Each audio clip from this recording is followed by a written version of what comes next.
नमस्कार, थिंक 360 में आपका स्वागत है। मैं हूं लोकेंद्र किलानोत।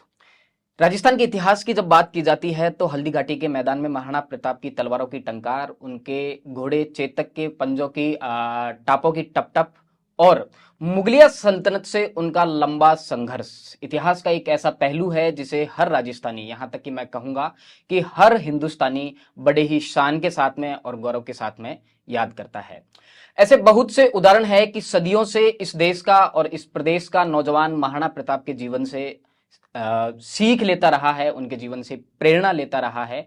ऐसे ही एक नौजवान आज हमारे साथ स्टूडियो में बतौर खास मेहमान आमंत्रित हैं, जिनका नाम है चंद्रवीर सिंह नमाणा। मजेदार बात यह है कि चंद्रवीर सिंह नमाणा ने महाराणा प्रताप के जीवन से एक ऐसा संकल्प लिया कि महाराणा प्रताप की प्रतिमाएं देश के कोने कोने में स्थापित करने के लिए उन्होंने अपने पूरे जीवन को समर्पित कर दिया है। निमाणा साहब से आज हम लंबी बातचीत करेंगे कि क्या वजह है उनकी इस पूरी प्रेरणा के पीछे। चंद्रवीर जी, सबसे पहले तो थिंक 360 के स्टूडियो में आपका बहुत बहुत स्वागत है। नमस्कार। और जैसा कि मैं देख पा रहा हूं, आपका जो संगठन है महाराणा प्रताप स्मारक अभियान, यानी कि भारत की पहली ऐसी संस्था है जो महाराणा प्रताप के 100 स्मारक पूरे देश में महाराणा प्रताप से संबंधित जो जगह हैं वहां ऐसे 100 स्मारक स्थापित करने का संकल्प आपकी संस्था का है। तो ये तो तय बात है कि जब आप इस संकल्प के साथ में अपने जीवन में आगे बढ़ रहे हैं तो महाराणा प्रताप आपके जीवन के बहुत बड़े आदर्श हैं। तो इस देश का, इस प्रदेश का हर बच्चा बचपन से महाराणा प्रताप की कहानियां सुनता है, बचपन से महाराणा प्रताप की कविताएं सुनता है। हमने भी स्कूल में सुना था, नीले घोड़े रा असवार, मारा मेवाड़ी सरदार। तो कहाँ से ऐसी प्रेरणा आई और क्या आपको लगा कि ऐसा काम करना चाहिए कि महाराणा प्रताप के 100 से ज्यादा स्मारक, एक बहुत बड़ी बात है। जब हमने शुरुआत में ये इस अभियान के बारे में सोचा जी, तो हमारा अभियान इतना बड़ा था नहीं। पहले हमने छोटे स्तर पे सोचा कि हमें एक जगह है वहाँ पर महाराणा प्रताप की प्रतिमा लगानी चाहिए। और रही बात प्रेरणा की, तो कहीं ना कहीं मुझे ऐसा लगता है, आभास होता है, कैसे भी माने, लेकिन एकलिंगनाथ जी का आशीर्वाद मुझ पर है, इस चीज को मैं मानता हूँ। तो हमने जब उस अभियान को बड़ा करना चाहा तो फिर हमने सोचा कि क्यों ना, जो अभी देश में जैसे हालात है हमारे इतिहास को लेकर, इतिहास को जो विकृत किया जा रहा है उसको लेकर, तो सभी संगठन किसी न किसी रूप में कहीं ना कहीं हमें अपनी सेवाएं दे रहे हैं और कार्य कर रहे हैं समाज सेवा के लिए। तो ये एक ऐसा हिस्सा था जहाँ पर्टिकुलर कोई भी संगठन या संस्था या सरकार भी इतना ध्यान नहीं दे रही थी कि हमारा जो वास्तविक इतिहास है उसको बचाया जाए। तो हमने ये एक अभियान चलाया जो भारत के इतिहास का संरक्षण और जो वास्तविक इतिहास है उसको जन जन तक हम पहुंचाएं। तो उस अभियान का नाम रखा हमने महाराणा प्रताप स्मारक अभियान जी। और ये जो अभियान है इसके अंतर्गत हम पूरे भारतवर्ष में महाराणा प्रताप और जितने भी महापुरुष और वीरांगनाएं हुए हैं उन सभी के 100 स्मारकों का निर्माण कर रहे हैं। जो 100 स्मारक है वो उन्हीं की किसी न किसी तरह से संबंधित जो जगह है वहां पर निर्माण करेंगे। उनके अलावा 12 स्मारकों का निर्माण भगवान शिव के 12 ज्योतिर्लिंगों पर भी किया जाएगा। जी। तो कहाँ तक, कितना आगे बढ़ पाया है जो आपका ये प्रोजेक्ट है? कितने स्मारक आपने बना दिए हैं, आपकी संस्था ने बना दिए हैं, और कौन कौन सी ऐसी जगह है जहाँ पर आप महाराणा प्रताप के स्मारक स्थापित करना चाहते हैं? जो हमारे 100 स्मारक बड़े स्मारक है, इन स्मारकों में से हमने सोचा था कि जब हम हमारा पहला स्मारक का निर्माण करेंगे तो महाराणा प्रताप की या तो जन्मस्थली कुंभलगढ़ से या उनकी समाधि स्थली चावंड उदयपुर से हम हमारा पहला स्मारक का निर्माण करेंगे। तो हमने अभी महाराणा प्रताप की जो पुण्यतिथि निकली 1 फरवरी को महाराणा प्रताप के समाधि स्थल चावंड पर शिलान्यास कार्यक्रम किया और पहले स्मारक का हम ये निर्माण कर रहे हैं। इन 100 स्मारकों के अलावा हम पूरे भारतवर्ष में महाराणा प्रताप और वीर वीरांगनाओं की 500 प्रतिमाओं का निर्माण, वहां पर जो अलग अलग पार्क और चौराहे हैं पूरे देश में, वहां पर हम उसका निर्माण करने के लक्ष्य से कार्य कर रहे हैं। तो इसमें से हमने अब तक महाराणा प्रताप की 5 प्रतिमाएं और पृथ्वीराज चौहान की 1 प्रतिमा का हमने निर्माण कर दिया है और उनका अनावरण हो चुका है। उसके अलावा हमारे पास 17 से 18 जगह ऐसी है जहाँ पर महाराणा प्रताप की और अन्य महापुरुषों की प्रतिमा स्थापना करने के लिए चबूतरों का निर्माण हो चुका है और प्रतिमाओं का निर्माण कार्य अभी चल रहा है। और ऐसे कौन कौन से महापुरुष हैं? आपने कहा कि महाराणा प्रताप के अलावा जो दूसरे महापुरुष हैं इतिहास के नायक हैं, जी। उनकी प्रतिमाएं भी आपका जो संगठन है स्थापित करेगा। उनके अलावा और कौन कौन से ऐसे महापुरुष हैं जिनकी प्रतिमाएं स्थापित करने का आपका संकल्प है? जैसा कि हमको सर्वविदित है कि महाराणा प्रताप के अलावा भी हमारे देश में इतने महापुरुष हुए हैं कि अगर हम सभी के महापुरुषों से थोड़ा थोड़ा थोड़ा सबके जीवन से उनके आदर्शों को थोड़ा सा फॉलो करें तो हमारा जीवन एक बेहतर जीवन बन सकता है। तो उन महापुरुषों में जैसे कि कुछ नाम मैं आपके सामने लेना चाहूँगा जिनके हम पूरे देश में स्मारक और प्रतिमा स्थापित करेंगे। आप पृथ्वीराज चौहान, शिवाजी महाराज, झांसी की रानी, वीर दुर्गादास राठौड़, अलाउद्दीन, और हमारे हो गए जैसे महाराणा प्रताप के साथ जो हल्दी घाटी के युद्ध में जो उनको उन्होंने सहयोग किया, उन सभी महापुरुषों का। और स्थानीय स्तर पर भी कई ऐसे महापुरुष हैं जिनके बारे में लोगों को जानकारी नहीं है। उन सभी महापुरुषों को हम एक मुख्य विचारधारा में लाकर और उनके स्मारक बनाकर जन जन तक वो संदेश पहुंचाएंगे कि ये हमारा वास्तविक इतिहास है, ये हमारे महापुरुष हैं, इन्होंने अपने जीवन में ये कार्य किए हैं। और जो आज की युवा पीढ़ी है इन महापुरुषों से अपने जीवन में क्या सीख सकती है, क्योंकि महापुरुष जो होते हैं उनके आदर्श इस तरह से होते हैं कि युवा पीढ़ी अगर किसी एक महापुरुष को भी फॉलो करके उनके आदर्शों पे चल ले, ठीक बात है, तो आप यूं मान के चलिए उसका जीवन एक सफल जीवन हो सकता है। चंद्रवीर जी ये बताइए, आपने जब ये मुहिम शुरू की और आप कहते हैं कि महापुरुषों के जीवन से हमें बहुत कुछ सीखने को मिलता है और इतिहास को लेकर एक तरह तरह के विवाद हैं, और आपने जब ये मुहिम पूरी शुरू की तो उसका कितना सकारात्मक आपको एक आउटपुट मिला और कितना असर हुआ समाज में, कितने युवा आपके साथ में जुड़ पाए, और महाराणा प्रताप का जो संदेश है वो किस स्तर तक आपने ये प्रतिमाएं स्थापित करके समाज के बीच में पहुंचाया? जब हमने ये अभियान शुरू किया था तो उस समय जब हमने हमारा विजन लोगों के सामने रखा तो ये एक इतना बड़ा अभियान था कि लोगों को लगता था कि ये कार्य संभव नहीं हो पाएगा। तो शुरू में जो सबसे पहले हमने जो शब्द सुना लोगों से मिलते ही वो आया असंभव, कि आप इसको कर नहीं पाएंगे। लेकिन जैसे जैसे हम चले, क्योंकि हमने महाराणा प्रताप के जीवन को फॉलो किया, उनके आदर्शों को जितना एक मैं कर सकता था मैंने फॉलो किया, तो उससे सीखा हमने कि अगर आप किसी कार्य को ठान लो तो वो किया जा सकता है। तो जब हम इस कार्य को लेकर बढ़े तो हमने जो शुरुआती प्रतिमाओं की स्थापना की तो वो छोटे गांवों और कस्बों और छोटे स्तर के जो शहर है वो पहले हमने ग्रास रूट से हमने काम शुरू किया। तो जब वहां पर प्रतिमाएं लगना प्रारंभ हुई तो नॉर्मली क्या होता है, जब आप बड़े शहर में देखते हो चौराहे पर प्रतिमा लग गई, लोग आते हैं देखते हैं निकल जाते हैं। लेकिन जहां जहां हमने प्रतिमाएं लगाई लोग आज भी रोजाना वहां दीपक जलाते हैं। अपना कोई भी जैसे जन्मदिन का प्रोग्राम हो या कोई सा भी त्योहार हो, जैसे होली का त्योहार अभी आ रहा है, तो ये सभी लोग वहां पर इकट्ठे होते हैं और अपना अपना त्योहार और कोई सा भी उत्सव हो सब साथ में मिलाते हैं। तो इसके दो सकारात्मक परिणाम निकले।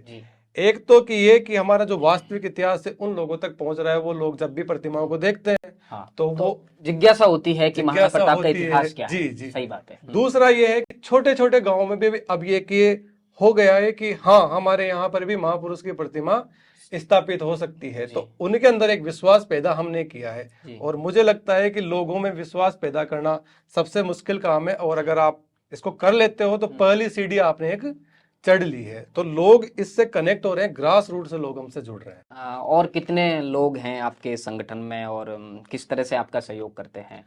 हमारा जो संगठन काम करता है वो एक संस्था के रूप में काम करता है कि यहाँ पर हमने एक कोर कमेटी बनाई हुई है और एक मैनेजमेंट कमेटी बनाई हुई है। राष्ट्रीय स्तर पर कमेटियां काम करती हैं और जो लोग जुड़ने की बात आप कर रहे हो उसमें क्या है, जहां पर भी हम प्रतिमा स्थापित करते हैं वहां के लोग, सभी संगठन, सभी जाति समाज के लोग हमारे साथ अपने आप जुड़ जाते हैं। ठीक है। तो वो सभी लोग, उनको हम हमारे संगठन का लोग मानते हैं, हमारे साथी मानते हैं और उनके सहयोग से हम मैनेजमेंट करके वहां पर प्रतिमा स्थापना करते हैं, कार्यक्रम करते हैं। चंद्रवीर जी, एक जो सबसे जरूरी सवाल है इस पूरे मामले में कि जब आप प्रतिमा स्थापित करते हैं तो उसके लिए एक जमीन चाहिए होती है, और जमीन चाहिए होती है तो वो जो जमीन है कहीं पंचायत के अधीन होती है, किसी नगर पालिका के अधीन होती है, किसी नगर निगम के अधीन होती है। तो वो जो एक पूरा कानूनी प्रोसेस है, उसमें प्रक्रिया है, उससे किस तरह से गुजरना पड़ता है, सरकार से अनुमति लेनी होती है, एनओसी का बड़ा संकट होता है। तो वो कैसे मैनेज कर पाते हैं, और क्या आपने जो अब तक प्रतिमाएं स्थापित की वहाँ कौन सी ऐसी अड़चने आई, या फिर सरकार को, प्रशासन को आसानी से कन्विंस कर लेते हैं, तो वो तरीका कैसे पूरा हो पाता है? इसमें दो तरह से चीजें काम करती है जी कि जब हम बड़े स्मारक का निर्माण करने की बात आती है तो वहां हम जमीन आवंटन के लिए बात करते हैं कि संस्था के नाम पे जमीन आवंटन हो और उस पर हम कार्य करें।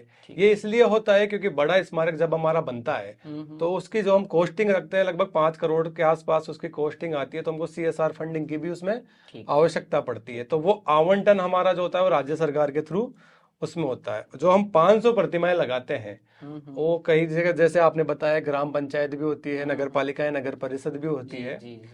तो जब हम हमारा विजन लेके उनके पास पहुंचते हैं तो हमको अभी तक ऐसी एक भी जगह नहीं आई जहां पर किसी ने विरोध किया हो। बहुत बड़ी बात है जी कि क्योंकि ऐसा अभी तक एक भी ऐसा स्थान नहीं हुआ जहां पर भी हमने जगह चिन्हित करी वहां पर स्थानीय प्रशासन ने हमारा पूरा सहयोग करा। ग्राम पंचायत है तो उन्होंने 2 दिन में हमको NOC दी, नगर पालिका, नगर परिषद है तो जैसे उनकी बैठक, पहली बैठक में ही हमको NOC दी। तो अभी तक का हमारा जो एक्सपीरियंस रहा है, और ये मैं मतलब सभी स्थानीय जो प्रशासन है उनको पूरा धन्यवाद दूंगा कि एक भी ऐसी जगह नहीं है जहां हमको विरोध का सामना करना पड़ा हो या फिर हमको बहुत मुश्किल आई हो। तो ये आपने एक बहुत बड़ी बात बताई है कि महाराणा प्रताप को नाम के ऊपर जो कहीं भी कोई किसी को आपत्ति नहीं होती। आपने जैसे बताया 5 करोड़ का फंड हम तय करते हैं एक बड़ी मूर्ति के लिए, स्मारक के लिए, और छोटी के लिए लगभग हमारा मूर्ति भी होती है और एक स्मारक भी होता है, पेनोरमा होता है, पेनोरमा टाइप से जो होता है। छोटी मूर्ति के लिए एक अलग कॉस्ट तय किया जाता है। तो ये इतना बड़ा जो फंड है वो आखिर कैसे मैनेज हो पाता है? भामा साहो का कितना सहयोग रहता है, क्या है? ये बहुत बड़ा सवाल है। ये जो हमारा फंड का जो आता है ये सबसे बड़ा सवाल लोग पूछते हैं कि आप कैसे मैनेज करते हैं। जी। तो इसमें जैसे कि हमने बताया कि हमारे जो 100 स्मारक है उनके कॉस्टिंग हमारी लगभग 5 करोड़ की, और जो हम प्रतिमा स्थापित करते हैं उसका बजट लगभग हम 20 लाख रुपए लेके चलते हैं।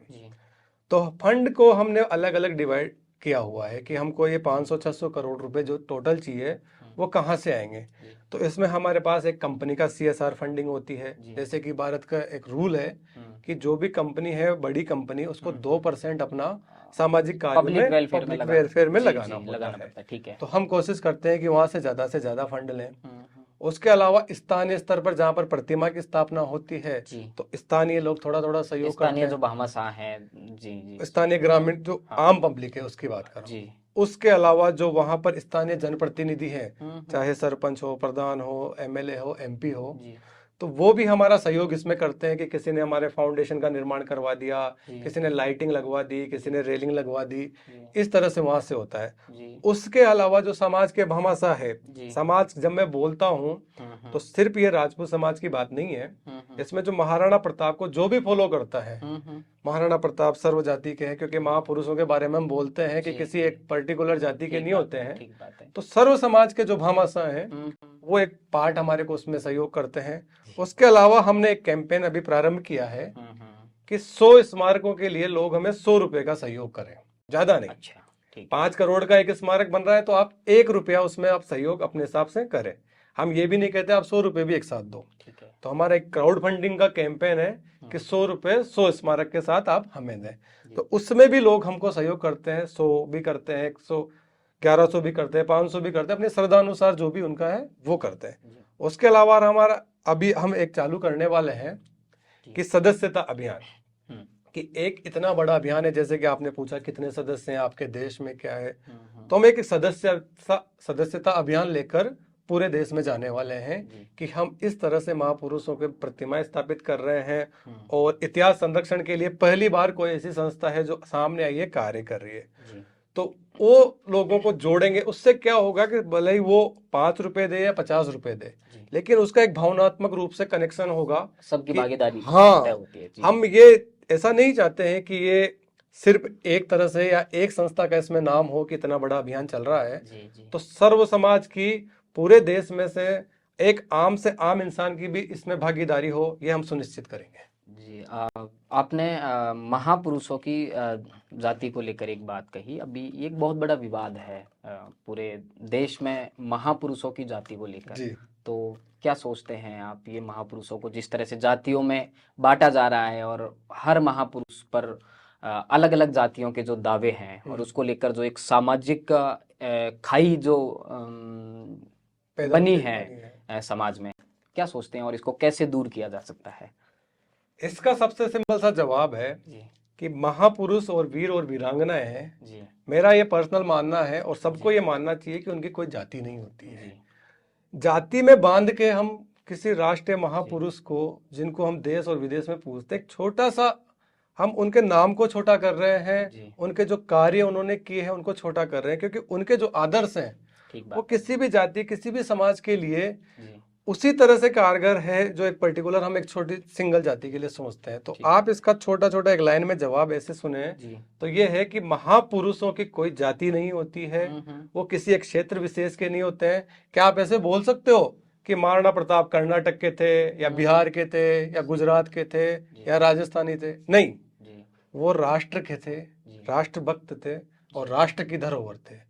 तो इसलिए महापुरुषों को मेरे हिसाब से जाति में नहीं बांधना। आपका जो ये प्रयास है महाराणा प्रताप और दूसरे महापुरुषों की प्रतिमाएं जगह जगह पर स्थापित करने का, अब ये आपको क्या लगता है कि आपका प्रयास, ये जो खाई बनी है महापुरुषों को जातियों में बांटने को लेकर, समाज में जो वैमनस्यता पैदा हुई है, आपका जो प्रयास है वो कितना इस खाई को पाटने में कारगर साबित होगा? हाँ, अब इसमें क्या कर रहे हैं हम, जहां पर ऐसे विवादित कई जगह होती है, पर्टिकुलर सब जगह विवाद होता नहीं है, तो हम कोशिश कर रहे हैं कि वहां पर जो संगठन कार्य करते हैं, क्योंकि हम जो जिस मकसद से चले हैं सभी को साथ में लेकर चलने पे, तो हम कोशिश करते हैं वहां पर, ये जो आप विवाद बोल रहे हो, कुछ पर्टिकुलर ऐसे महापुरुष हैं जिन पर ज्यादा आता है, तो वहां पर जो संस्थाएं संगठन काम करती हैं, तो हम जब वहां प्रतिमा स्थापना करने का प्लान कर रहे हैं या हमारा काम चल रहा है, तो हमने उनको लोगों को साथ में लिया है, विश्वास में लिया है, उनको समझाया है कि महापुरुषों की कोई जाति नहीं है, आप ये महापुरुष हैं, इनकी प्रतिमा हम यहाँ पर स्थापित करें,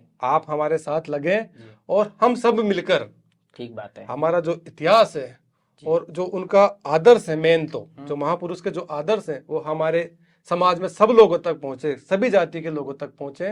तो हम सबको साथ में लेकर, सबको विश्वास में लेकर वहां पर प्रतिमाओं का स्थापना कर रहे हैं। और हमारी किसी भी प्रतिमा के आगे किसी भी जगह पर ना तो आज तक किसी जाति का नाम लिखा गया है, और मैं आपको विश्वास दिलाता हूं कि पूरी की पूरी 500 प्रतिमाओं और 100 स्मारकों पर कोई सी भी ऐसी प्रतिमा या स्मारक नहीं होगा जहां पर किसी भी महापुरुष या वीरांगना के नाम के आगे उनकी जाति का वर्णन किया जाए। राजनेताओं द्वारा भी अपनी बयानबाजियों में महापुरुषों को अलग अलग तरीके से कहा जाता है, और मैं महाराणा प्रताप की अगर बात करूं तो कुछ टाइम पहले काफी विवाद हुआ था। तो क्या लगता है कि राजनीति से इस तरह के महापुरुषों को पूरी तरह से दूर रखा जाना चाहिए?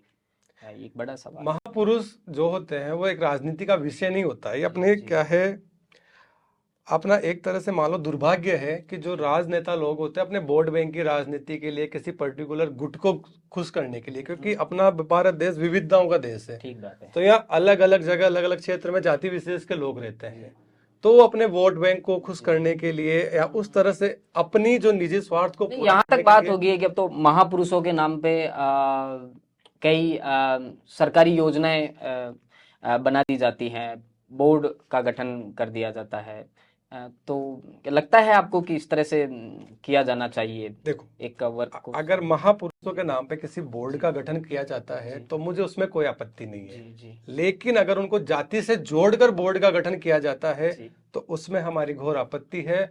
और उसमें जो भी हमारी कोशिश होगी, जैसे जैसे हम आगे बढ़ेंगे, लोगों का साथ हमारे साथ जुड़ता जाएगा, तो हम इस जो ये विकारता पैदा की गई है देश में, तो उसको दूर करने के लिए भी हम प्रयास करेंगे कि इस तरह की घटनाएं ना हो।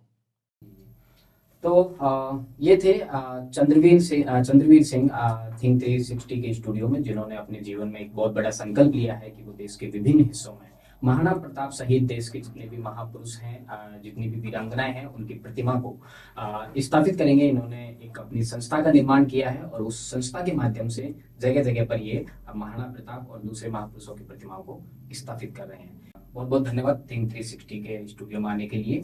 देश और प्रदेश से जुड़ी तमाम अपडेट जानने के लिए देखते रहिए थिंक 360।